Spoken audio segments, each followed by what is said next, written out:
Je vais vous parler du cas d'une entreprise de 120 salariés, secteur logistique, 2 exercices déficitaires, le dirigeant décide de restructurer. Il supprime 14 postes, il convoque les salariés, envoie les lettres de licenciement économique, respecte les délais. Il est convaincu d'avoir fait les choses dans les règles. Sauf une chose, son entreprise avait 120 salariés. Elle envisageait 14 licenciements sur une période de 30 jours. Ça, c'est exactement le seuil du PSE, plan de sauvegarde de l'emploi. Obligation légale, il n'a pas établi de PSE, il n'a pas saisi la DRETS, l'inspection du travail, il a envoyé les lettres de licenciement directement. Résultat, nullité de la totalité des 14 licenciements, indemnité plancher de 6 mois de salaire brut par salarié, hors barème Macron, hors indemnité légale, hors préavis. 2 salariés demandent leur réintégration, l'employeur refuse, il doit payer leur salaire depuis le jour du licenciement jusqu'au jour du jugement, soit 2 ans de salaire chacun. Facture totale, plus de 520 000 euros. Pour des licenciements qui étaient justifiés sur le fond. Le motif économique était réel, la procédure était nulle.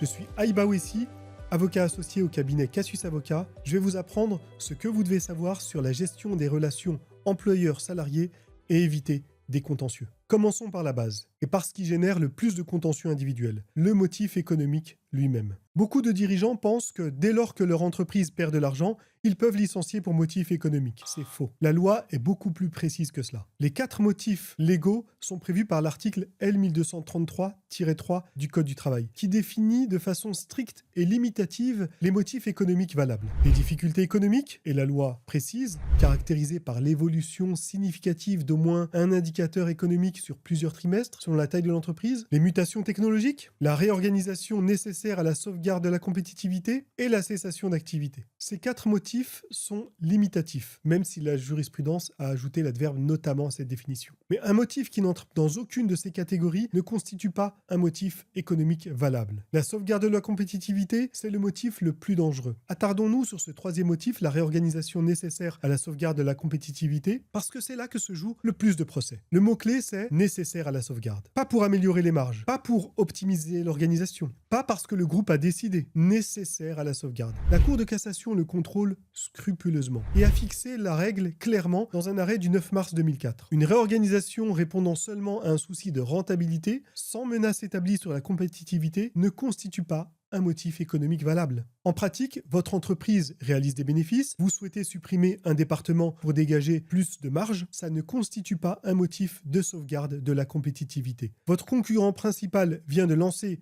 une offensive prix qui menace vos parts de marché, vous devez réorganiser votre force commerciale pour résister, ça oui, ça peut être un motif de sauvegarde de la compétitivité. La différence, c'est la menace réelle et documentée. Et depuis les arrêts pages jaunes du 11 janvier 2006, la Cour de cassation admet qu'on peut anticiper des difficultés futures. La sauvegarde n'est pas subordonnée, n'est pas limitée à l'existence de difficultés économiques à la date du licenciement. Mais la menace doit être réelle, sérieuse et documentée, pas hypothétique. Autre piège, si votre entreprise appartient à un groupe, les difficultés économiques ou l'absence de menace sur la compétitivité s'apprécient au niveau du secteur d'activité du groupe, qui est établi en France, pas au niveau de la filiale seule. Ce que ça signifie concrètement, vous êtes DRH d'une filiale française qui perd de l'argent, mais la maison mère qui exerce la même activité se porte bien, le juge va regarder la situation consolidée du secteur d'activité. Et si le groupe se porte bien dans ce secteur en France, les difficultés de la filiale seules ne constituent pas un motif économique valable. C'est un point que beaucoup de DRH ignorent jusqu'au procès. Résultat, licenciement sans cause réelle et sérieuse, dommages et intérêts et une facture que personne n'avait anticipée. Venons-en maintenant au point qui génère les plus grandes catastrophes financières. Le PSE,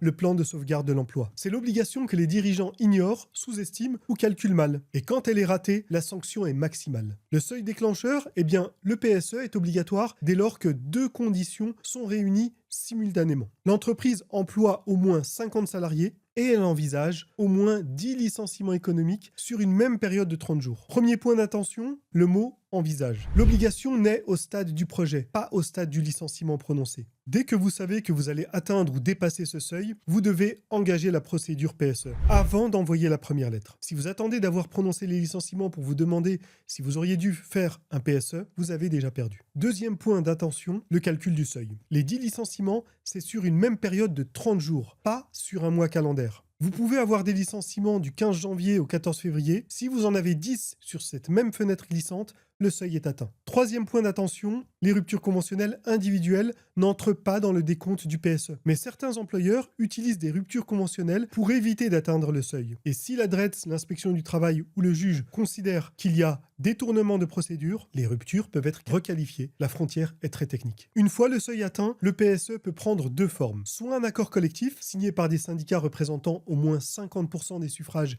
exprimés aux dernières élections du CSE, ce qui détermine le contenu du plan, soit un document unilatéral élaboré par l'employeur qui doit être homologué par la DRETS, l'inspection du travail. La différence est importante. L'accord collectif est soumis à validation. La DRETS dispose de 15 jours. Le document unilatéral, lui, est soumis à homologation. La DRETS dispose de 21 jours pour se prononcer. Dans les deux cas, le silence vaut acceptation une fois les délais expirés. En termes de sanctions, si vous avez l'obligation d'établir un PSE et que vous ne le faites pas, ou si vous licenciez avant la décision de la DRETS, vous déclenchez la sanction la plus lourde du droit du travail français, la nullité des licenciements. La nullité, c'est l'article L1235-10 du Code du travail et sa conséquence est directe. Chaque salarié a droit à une indemnité plancher de 6 mois de salaire brut sans plafond, cumulable avec les indemnités légales et conventionnelles, hors barème Macron, plus la possibilité de demander pour le salarié sa réintégration. Et si l'employeur refuse la réintégration, il doit payer les salaires jusqu'au jour du licenciement. Faites le calcul, 14 salariés à 3 200 € brut en moyenne, plancher légal de 268 800 €, auquel s'ajoutent les indemnités légales de licenciement, le préavis, les congés payés, et si 3 salariés demandent leur réintégration et l'obtiennent, 2 ans de salaire chacun, soit 76 800 € supplémentaires, on dépasse facilement les 500 000 € pour des licenciements qui étaient économiquement justifiés. Supposons maintenant que vous avez correctement identifié l'obligation. Vous savez que vous devez faire un PSE, la question est comment ? Parce que la procédure PSE, c'est une séquence précise, avec des délais imposés, dont aucune étape ne peut être escamotée. La première étape obligatoire, c'est la consultation du comité social et économique. 2 réunions au minimum, espacées d'au moins 15 jours. Lors de ces réunions, le CSE est informé du projet de licenciement collectif, du nombre de postes supprimés, des catégories professionnelles concernées, des critères d'ordre de licenciement, du calendrier prévisionnel et des mesures sociales envisagées. Le CSE dispose du droit de désigner un expert comptable pour analyser la situation économique et le PSE. Et attention, les délais courts qu'il ait ou non désigné cet expert.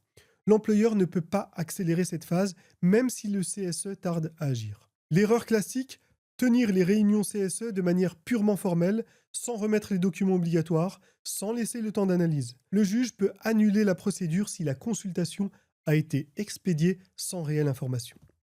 Étape 2, le contenu du PSE. En parallèle de la consultation, vous devez élaborer le plan lui-même. Le PSE doit contenir un plan de reclassement interne, liste des postes disponibles dans l'entreprise et dans le groupe, propositions écrites, précises, personnalisées. Il doit aussi prévoir des mesures d'accompagnement. Par exemple, des aides à la mobilité, des aides à la création d'entreprise, la formation, l'abondement du CPF. Pour les entreprises de plus de 1000 salariés, le congé de reclassement est obligatoire. La DRETS va apprécier ces mesures au regard des moyens de l'entreprise et de l'importance du projet de licenciement. Si les mesures sont insuffisantes, au regard des capacités financières de l'entreprise, la DRETS peut refuser l'homologation. Étape 3, le dépôt et la décision à la DRETS. Une fois la consultation du CSE achevée, l'employeur adresse la demande de validation ou d'homologation à la DRETS. La DRETS dispose de 15 jours pour valider un accord collectif et de 21 jours pour homologuer un document unilatéral.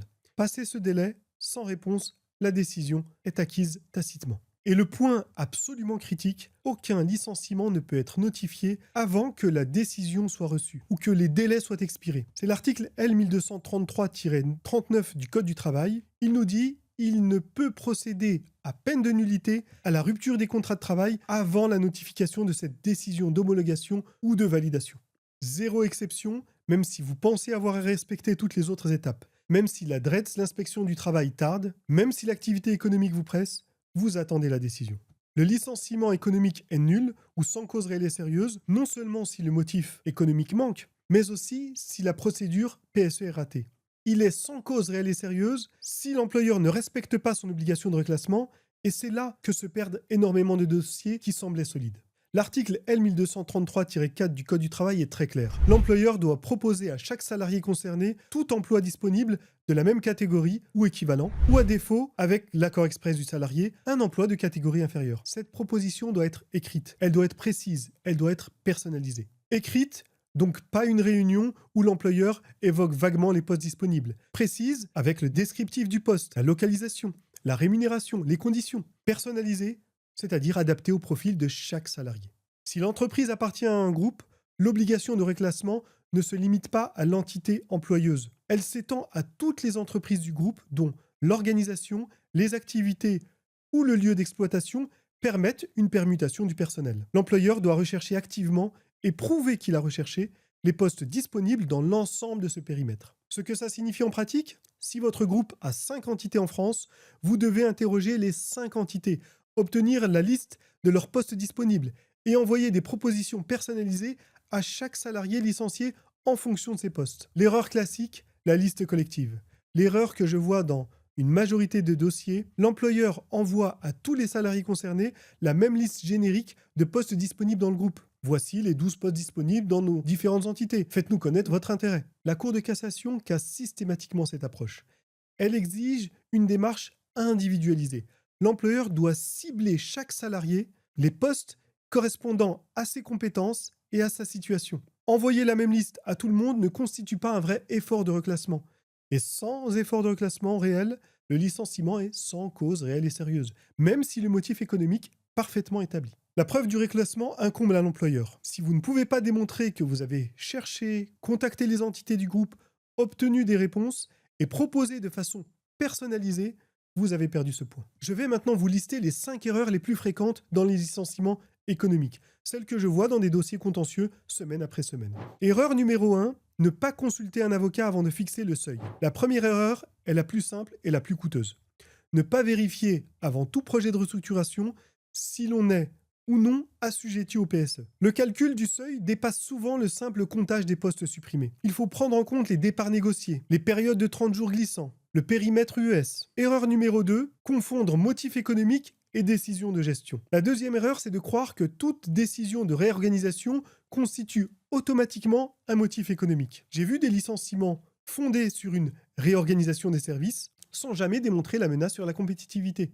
Le juge ne juge pas l'opportunité de la décision de gestion, mais il vérifie que le motif légal est caractérisé. Si vous ne pouvez pas l'expliquer au juge avec des chiffres et des données de marché, vous n'êtes pas prêt. Erreur numéro 3, rédiger une lettre de licenciement trop vague. La lettre de licenciement économique insuffisamment motivée. La loi impose de préciser le motif économique, le lien de causalité avec le poste supprimé, les efforts de reclassement accomplis et leurs résultats. Une lettre qui se contente de mentionner difficultés économiques, sans plus de précision, ne passe pas. La lettre fixe les limites du litige. Ce qui n'est pas écrit ne peut pas être invoqué devant le juge. Erreur numéro 4, négliger les critères d'ordre des licenciements. Ne pas appliquer correctement les critères d'ordre des licenciements, c'est prévu par l'article L 1233-5 du Code du travail qui impose de tenir compte de plusieurs critères pour déterminer quels sont les salariés licenciés en priorité. Charge de famille, ancienneté, situation des salariés, qui présentent en particulier des caractéristiques sociales les exposant à des difficultés particulières, les qualités professionnelles. Tous ces critères doivent être appliqués, pondérés et justifiés. Un salarié qui aurait dû être mieux protégé peut contester son licenciement sur ce seul fondement. Erreur numéro 5, notifier les licenciements trop tôt. C'est l'erreur la plus irréparable. Envoyer des lettres de licenciement avant la décision de la DRETS. Même si vous avez respecté toutes les autres étapes, même si votre PSE est parfait, si vous envoyez les lettres avant la décision de la DRETS, les licenciements sont nuls. Et la nullité produit ses effets sans possibilité de régularisation. On ne peut pas rattraper une nullité de procédure PSE. Je vais terminer par quelque chose de concret. Une grille de travail. Ce sont les 8 questions que je pose systématiquement à un client avant qu'il engage une restructuration. Ce sont les questions qui permettent d'identifier les risques en amont, de choisir la bonne stratégie juridique et de piloter le projet sans se faire surprendre. Question 1. Quel est l'effectif réel à la date du projet? Comptez les CDI, les CDD, les temps partiels. Et si l'entreprise appartient à une unité économique et sociale, comptez les effectifs consolidés. C'est le socle de tout le calcul. Un effectif mal calculé fausse toute la stratégie. Question numéro 2. Combien de postes sur quelle fenêtre? Calculez le nombre de suppressions et appliquez la fenêtre glissante sur 30 jours. Si vous avez planifié 5 licenciements en janvier et 6 en février, en pensant rester en dessous du seuil sur chaque mois, vérifiez la fenêtre de janvier et février. Vous êtes peut-être à 11 licenciements sur 30 jours. Troisième question, Quel motif économique précis et comment le documenter? Ne répondez pas à cette question avec des généralités. Difficulté économique? Quels indicateurs? Sur combien de trimestres? Quelle est la comparaison sectorielle? Réorganisation de la sauvegarde de la compétitivité? Quelle est la menace? Prouvez. Par quelles données de marché? Quel chiffre concurrentiel? Cette documentation sera lue par la DRETS et éventuellement par un juge. Quatrième question, périmètre du groupe et postes disponibles pour le reclassement. Listez toutes les entités du groupe sur le territoire national. Sollicitez-les par écrit pour connaître leurs postes disponibles. Gardez les réponses. Ce sont les pièces que vous produirez si un salarié conteste l'insuffisance de l'offre de reclassement. Question numéro 5. Y a-t-il des salariés protégés parmi les postes concernés? Membres du CSE, délégués syndicaux, représentants de proximité. Leur licenciement nécessite une autorisation préalable de l'inspection du travail, une procédure distincte, des délais distincts. Si vous l'ignorez et que vous licenciez un salarié protégé sans autorisation, le licenciement est nul et les effets sont beaucoup plus lourds. Question numéro 6. Quelles conventions collectives et quelles règles spécifiques? Les indemnités conventionnelles sont souvent plus favorables que le minimum légal. Certaines conventions imposent des délais de consultation plus longs, des critères d'ordre différents, des mesures d'accompagnement renforcées. Ne découvrez pas ces règles au moment de rédiger les licenciements. Question numéro 7. Y a-t-il un CSE en place et fonctionnel? Si l'entreprise n'a pas de CSE alors qu'elle aurait dû en avoir un, la procédure de licenciement collectif est fragilisée. L'absence de CSE dans une entreprise d'au moins 11 salariés est une infraction et peut vicier la consultation obligatoire. Réglez ce point avant d'engager toute restructuration. Et enfin, question numéro 8. Quel est le calendrier réel? La procédure PSE prend du temps. Consultation du CSE en 2 réunions. Délai DRETS de 15 ou 21 jours. Notification des licenciements ensuite. Si vous devez supprimer des postes d'ici 6 semaines, vous n'avez pas 6 semaines disponibles. Vous avez déjà un problème. Calibrez le calendrier en tenant compte des délais légaux incompressibles et ajoutez une marge pour les imprévus. Refus de l'adresse, recours du CSE, demande d'informations complémentaires. Le licenciement économique est l'acte juridique le plus encadré et le plus contrôlé du droit du travail. Motif de reclassement, critères d'ordre, procédure PSE, décision DRETS, chaque étape est un verrou. Rater l'une d'elles, c'est la nullité ou l'absence de cause réelle et sérieuse. Et contrairement à d'autres irrégularités, la nullité du PSE ne connaît pas le plafond du barème Macron. Avant tout projet de restructuration, quelle que soit la taille de votre entreprise, il faut anticiper, calculer le seuil, calculer le motif, construire la procédure. Ce n'est pas du juridisme de confort, c'est de la gestion du risque.